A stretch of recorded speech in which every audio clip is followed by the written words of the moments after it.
Good morning sir जी। अब networking हो रही है सर। अगर हम लोग यहाँ रिहर्सल नहीं करेंगे तो स्टेज पर बेटर परफॉर्म नहीं कर पाएंगे।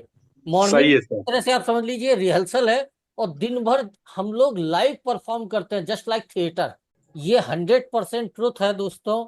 90% मार्केट में लोग हमारे एटीट्यूड को, हमारे कॉन्फिडेंस को परचेज करते हैं। 10% में एप्लॉन, आयु हब, डिटॉक्स और सीवक्थोन आता है। और रिजेक्ट भी यदि हो रहा है तो उसमें 90% हम ही जिम्मेदार हैं। 10% बाकी सब चीजें मायने रखती है। हमारा प्रपोजल बहुत मायने रखता है। जब हम जिम्मेदार हैं, हमारी परफॉर्मेंस जिम्मेदार है, हम दुनिया में किसी और चीज को तो बदल नहीं सकते, लेकिन अपने आप को चेंज कर सकते हैं कि नहीं कर सकते हैं। Yes sir. Yes sir. मैं देख रहा हूँ मेरे बच्चे, जैसे मैं अपने घर की बात बताता हूँ। जब वो 7वीं 8वीं में थे एकदम डिफरेंट थे। अभी जब हाई स्कूल में पहुंचे, नए फ्रेंड सर्कल मिला है, स्कूल का नया माहौल मिला है, बहुत चेंजेस आ रहे हैं उनके व्यवहार में। इंसान अपने आप को चेंज कर सकता है। आज का तीजराम और आज से 10 साल पहले के तीजराम में बहुत अंतर होंगे।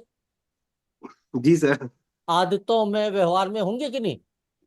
Right sir. और बचपन का तीजराम एकदम अलग होगा। हम लोग लगातार इवॉल्व हो रहे हैं कि नहीं हो रहे हैं। हो रहा है सर। बिल्कुल हो रहा है।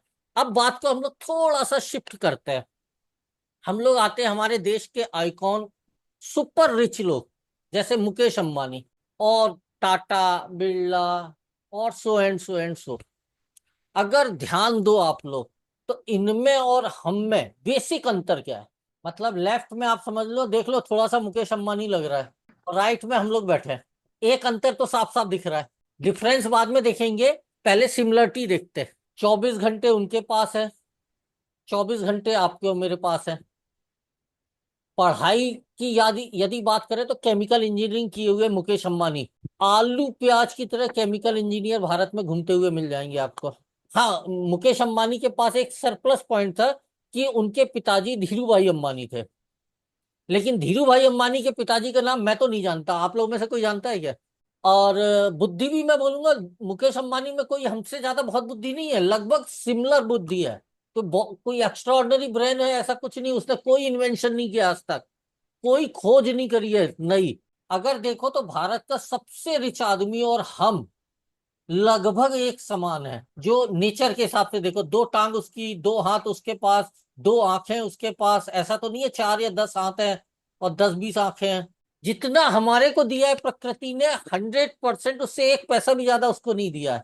आप में से किसी को लगता है क्या उसके पास ज्यादा और हमारे पास कम है। भगवान ने आपके साथ अन्याय किया है। सिमिलरिटी तो हो गई, अब बारी आती है अंतर की। उसमें और हम में अंतर क्या है, कि वो रिच रिच रिच और रिच होता जा रहा है, और हम जैसे तैसे सरवाइव कर रहे हैं। Vision sir. विजन और एक्शन तो प्लानिंग। वो आपके पास भी, आप भी कल्पनाएं करते हो सोते में। मैं आई एम श्योर आप सब कुछ कल्पना कर चुके हो। विजन सब आपके पास भी है। किसके पास भी नहीं है। कौन नहीं सपने देखता भाई, सब सपने देखते हैं। विजन और सपने में अंतर क्या है। एक्शन क्या, मेहनत आप भी करते हो, उतनी करते होगे या उससे भी ज्यादा करते होगे, मैं तो गारंटी दे रहा हूं आप उससे ज्यादा मेहनत करते हो। करते हो कि नहीं आप।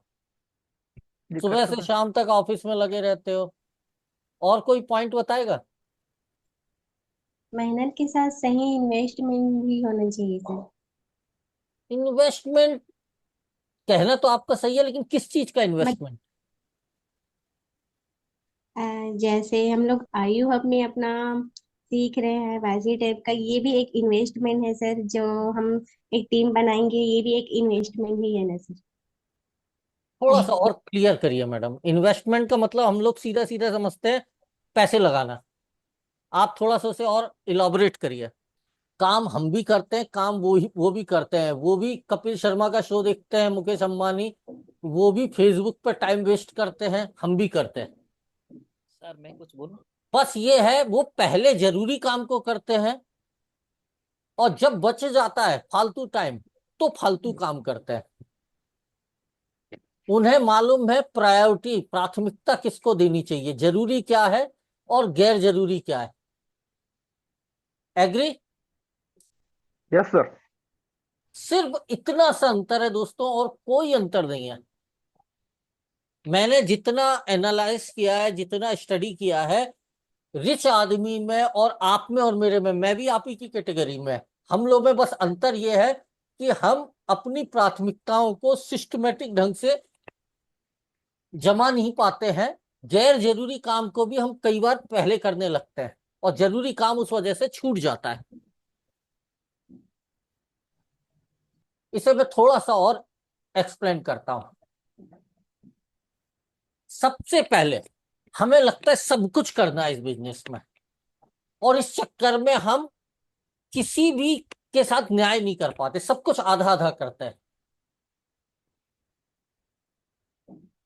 मतलब हमें प्रोडक्ट की सेल भी बढ़ानी है, हमें अपने प्रोडक्ट की, कंपनी की ब्रांडिंग भी करनी है, हमें टीम भी बनानी है, और हमें भविष्य के लिए एसेट क्रिएट करना है जिससे हम काम ना करें तो भी हमें पैसे आते रहे, यानी बराबर।